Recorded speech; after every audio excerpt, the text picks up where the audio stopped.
It's a huge thrill because I've always relied on this award to point me to the wonderful writers and pieces. And over the years, I've found so many through the winners of this award. So it's a great honor to sort of be amongst them this year.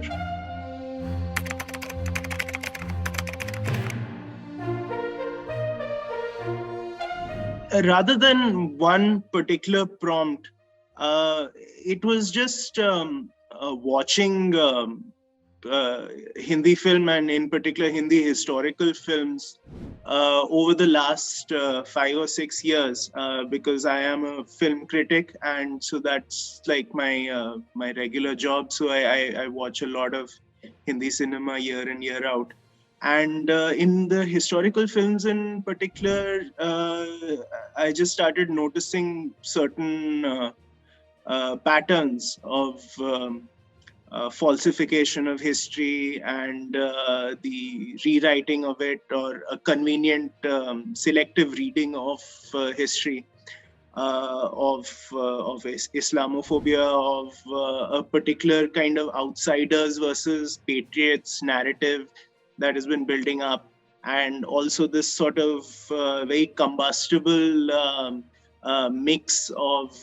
warmongering and religious iconography, and the sort of scare of this occupying force through historical events and through the lives of real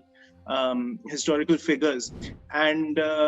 this is mirrored in what's been happening in Hindi cinema in the last 5 or 6 years in general.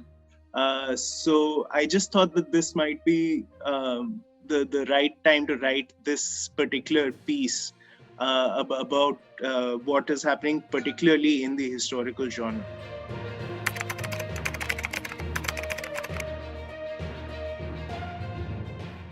One main challenge was that I was trying to make certain arguments about historical accuracy and the reading of real history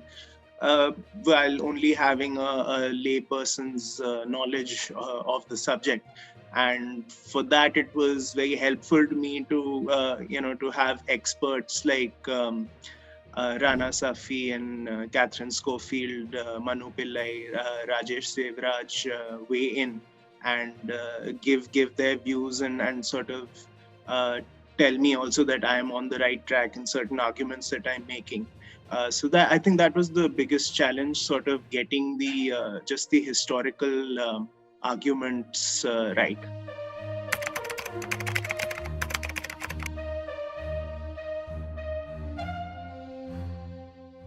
So I don't know if it's had any direct impact, but I hope at least that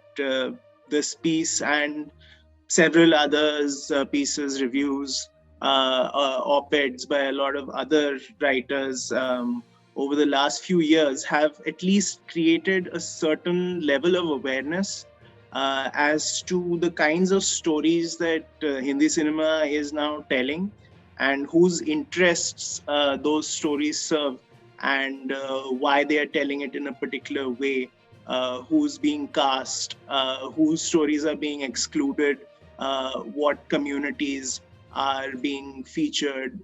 what people are being vilified. So I think though there hasn't been much of a change in the kinds of films being made, at least I think more questions are being asked today of